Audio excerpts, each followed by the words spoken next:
January 22nd, 2006. Los Angeles vs Toronto.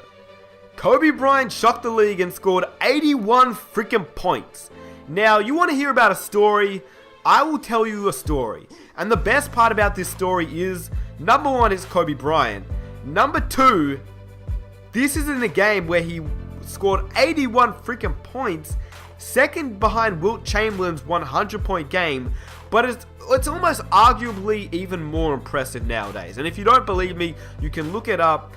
If you break it down, now there's obviously debate between Wilt's 100-point game, Kobe's 81-point game. There is debating whose is better. In my opinion, I think Kobe's is better simply because he versed tougher opponents. He versed, well, it was in a stretch where he was the best player by a long shot. Even Wilt Chamberlain was obviously the best player when he played, but I mean, he was versing white guys that were really bad.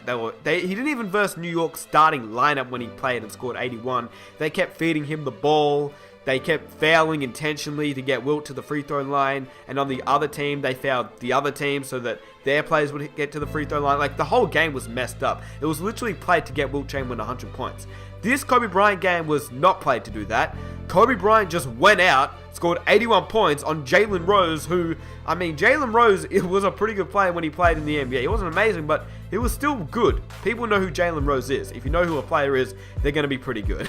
Anyway, I mean, just to give you, like, perspective, as good as Kevin Durant, LeBron James, Stephen Curry, any other player in the NBA have been, well, no one's come close to matching or surpassing Kobe's 81 points. I mean, there's only been 6 NBA games in which a player has scored 60 or more points, and Bryant has half of them, which is crazy. Now, LeBron, Melo, Gilbert Arenas each have one, but the most impressive thing I think about Kobe Bryant scoring 81 points is that not only did he shoot 60% on 46 shots, he went 55 points in the second half of the game and finished with 81.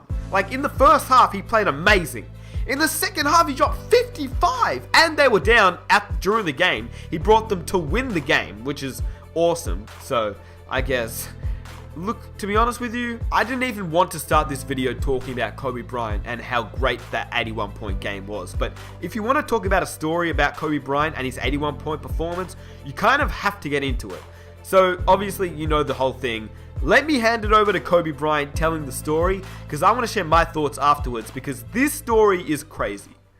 Now, I do want to quickly note that this story is by Graham Bensinger in an interview with Kobe Bryant. The day that I actually scored 81 was my grandfather's birthday, who had passed away a few years before, and my grandmother, who had never seen me play in the NBA just because her nerves can't take it, she flew out to California, and she came to watch me play for the first time and the only time. And that's just so happened to be the night I scored 81. What was that like for you with having your grandmother the first and only time sitting in the stands watching?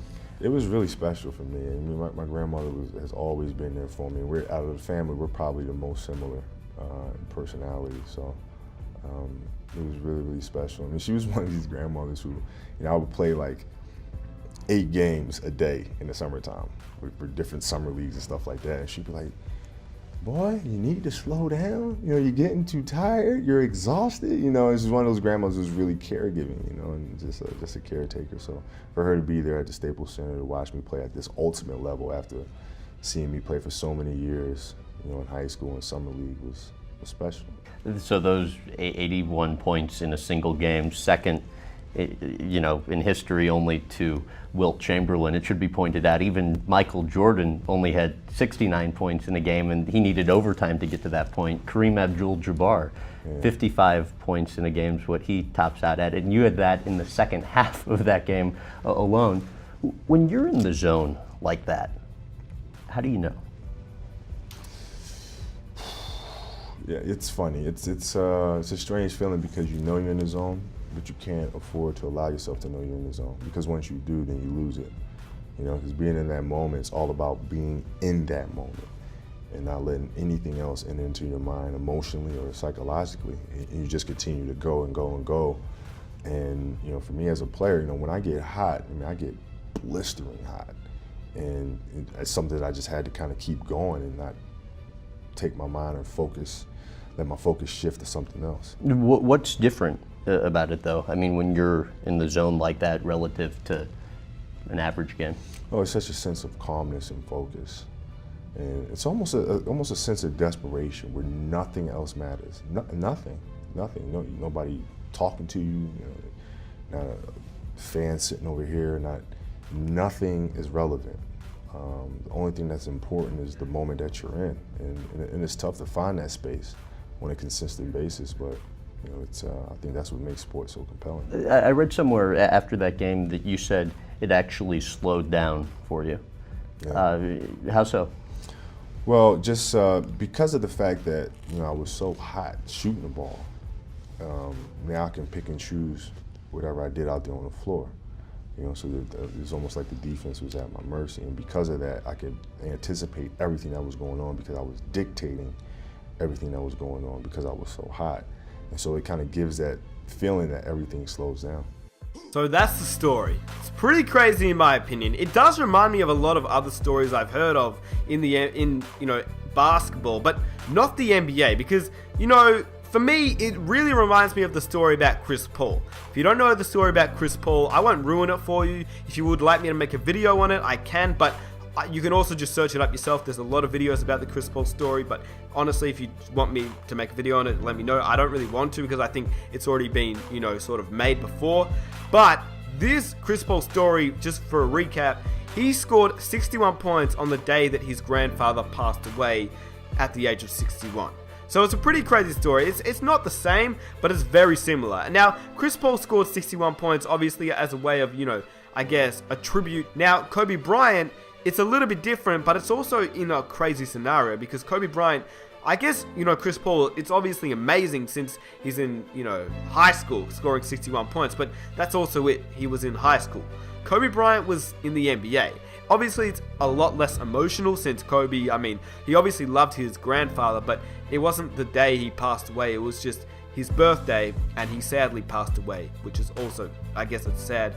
But the awesome part about this is for Kobe Bryant to actually have his grandmother there who never watched him play. As you guys heard in the story, his grandmother just never was there to watch him play in the NBA. She was always nervous, couldn't watch him play, and that's a pretty cool story in my opinion. This story right here, it's pretty awesome because Kobe Bryant, we all know, when you say Kobe Bryant, like literally the word Kobe Bryant, most people automatically jump to clutch, dunking ability, Froby, or 81-point game. There's obviously a lot of, you can name other things, championships, Lakers, any other word, but for Kobe Bryant, for me at least, 81 point, that kind of word right there, or two words, they come to mind when I think about Kobe Bryant.